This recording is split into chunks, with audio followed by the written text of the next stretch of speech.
This podcast is sponsored by Feedback Frontier. Elevate your book's credibility with $50 editorial reviews and boost your traffic. Choose audio reviews for an added touch. Visit feedbackfrontier.com today. Get your book reviewed, navigating review disputes.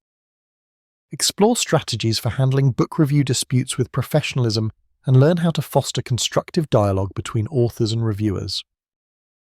Hey friends, welcome back to another episode of our podcast.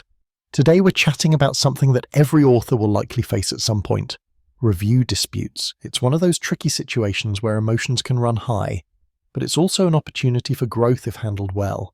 So let's get cozy and talk about how to approach disagreements over book reviews in a way that's both professional and productive. First off, it's important to remember that not everyone is going to love your work. That's a fact of life in the creative world. However, when you encounter a review that feels unjust or overly harsh, it's natural to want to respond. Before doing so, take a moment to step back and breathe. This is crucial because it allows you to approach the situation with a clear head. Now, let's talk strategy. If you decide that a response is necessary, it's essential to maintain professionalism at all times. A good starting point is to express gratitude for the reviewer's time and feedback. Even if the review wasn't positive, the reviewer still invested time in reading your book. Thanking them sets a respectful tone and opens the door for constructive dialogue. If the review contains factual inaccuracies, you may choose to politely address these points. Keep your language neutral and stick to the facts. For instance, if a reviewer mentions a plot point that doesn't exist in your book, gently clarify this without implying any fault on their part. It's key to remain calm and respectful throughout the exchange. Engaging with reviews can also be done through platforms like Feedback Frontier, where authors and reviewers can foster a dialogue aimed at improvement. Engaging on such platforms can turn a potentially negative experience into a positive one, offering insights that might benefit your writing in the long run.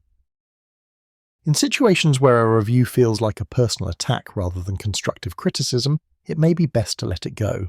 Not every review warrants a response, and sometimes silence is more powerful. Focus instead on the feedback that can help you grow as a writer, and remember that every author, even the most successful, has faced criticism. Let's not forget the value of book review services and book review blogs. These platforms can provide more balanced and fair assessments of your work.